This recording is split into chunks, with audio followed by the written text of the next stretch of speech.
Good afternoon. My name is Dave Siefring. I'm here on behalf of the Greater Chamber of Commerce. I'm at Fretboard Brewery, and I am visiting with Joe Sierra.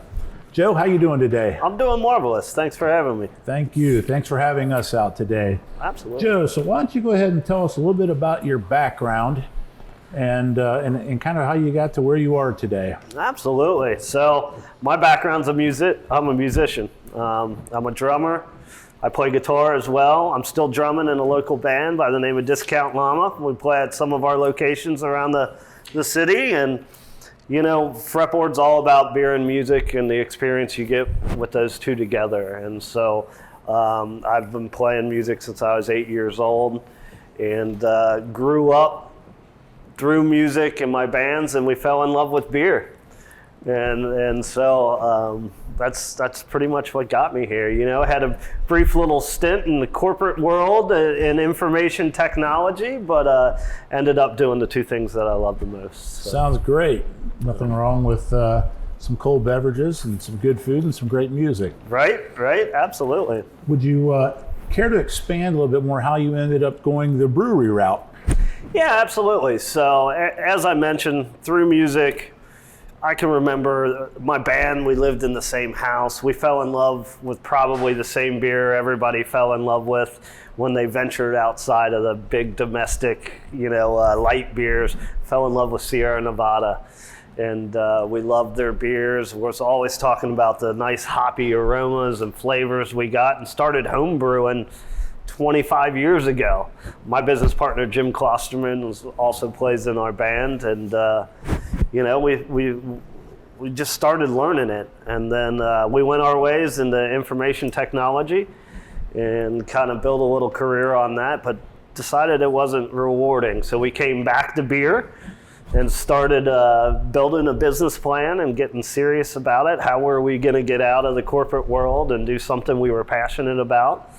And my other business partner, Brad Plank, was also into brewing. And so Jim, Brad, and I united about 10 years ago, started building the business plan, building a lot of the beer profiles, and got it off the ground. So. Sounds great. As we sit here at the Harrison location, I understand you have some other wonderful locations. Would you care to expand on those? Yeah, absolutely. Starting with Harrison, I grew up in Harrison. Went to St. John the Baptist for grade school, Harrison Junior High. And we also have Blue Ash, which is our production facility. We brew the majority of our beers up in Blue Ash. We have a location in the Factory 52 Norwood complex, more of an urban setting, kind of trendy location. And then we have what we call a sister location in Hamilton, Ohio. It's owned and operated by Looking Glass Hospitality Group. And very much looks and feels like a Fretboard, but their menu items are different than our other locations. And really each location has a very unique, different experience. So great, that sounds very enjoyable. Yep. As the weather's starting to warm up and we get outside a little bit, with Harrison we have the Dora District. Would you care to expand on how you guys are able to capitalize on that? Yeah, absolutely. Dora's great. Dora, we're in a location in Harrison. For those of you that may not be familiar, it's called the District down here. It's a couple of blocks. The whole district, I think going up to 6th is Dora, and that means you can transport outside beverage. So if you come up to the bar or ask your server and tell them that you want to take your alcohol off premise, they'll give you a plastic Dora cup. You got to pay for the cup. It's like $1.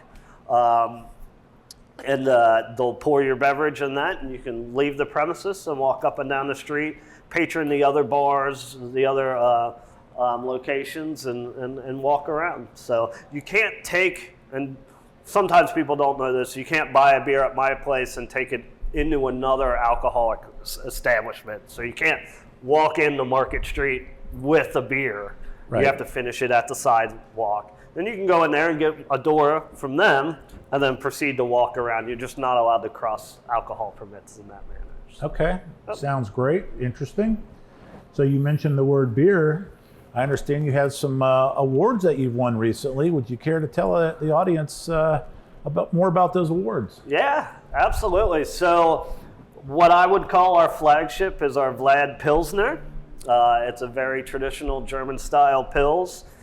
This beer has won a World Beer Cup. And for those of you that may not be familiar with that competition, it's exactly as it sounds. It's our Olympics for beer. Breweries around the world participate. Thousands and thousands and thousands of entries, and that beer won a silver medal in the World Beer Cup.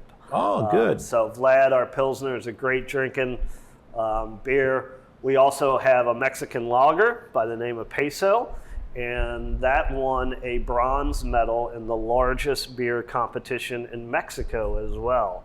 So our Mexican lager medaled in a Mexican beer competition, which was pretty cool, down in Ensenada, Mexico. So very excited for that as well.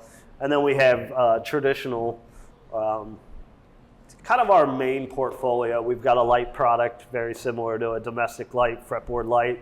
We've got a strawberry blonde that we call Reba, after Reba McEntire, and then a handful of IPAs as well. All of our beers are named after a music reference. Some are very obvious, some are not, but every name of every beer has a tie back to music. So maybe a fun little game to try to figure out what some of the not so obvious ones are. Interesting. So we talked about beer. Let's change it up a little bit and let's talk about food. Yeah. All right, you have a lot of outstanding food options. Would you care to go ahead and tell us more about your food options? Absolutely. So we smoke everything in-house. We smoke our wings. We've got smoked brisket, pulled pork, chicken. We smoke all that in the house. We've got a smoker in the kitchen. We also have a wide variety of smash burgers as well. Our burgers are fantastic. They're huge, 2/3 pounds. So it's 2 1/3 pound patties. That's a big burger. And we're really proud with the menu. We've got great appetizers that are handmade. We roll the smoked pork rolls and the Cajun rolls. We roll those every morning, and really happy. I think if you're looking to have a good bite to eat and a good craft brew and have an experience, family experience, bring the family down. We often do some acoustic live music, either inside or outside on our patio as well. And it's just all about the food and drink and having a good time. Now, I also know that you share a space with your neighbors, and I believe it's the Coffee Peddlar. That's correct. Why don't we go ahead and talk a little bit about that? Absolutely. So, because for those who want to sit outside, not everyone wants to sit inside. This is a great opportunity to sit outside. So let's talk about that a little bit. No, that's a great point. So we're adjacent to the Coffee Peddlar, and we share the patio. So if anybody's been to the Coffee Peddlar and sat on their outside patio, it's our patio as well. They close their business hours around 4 or 5 p.m. We open at 3. So from that 3 to 5, we're sharing. And then after 5 p.m., the patio is 100% ours. It's a great outdoor feel beer garden. We got a TV out there if you want to watch the game.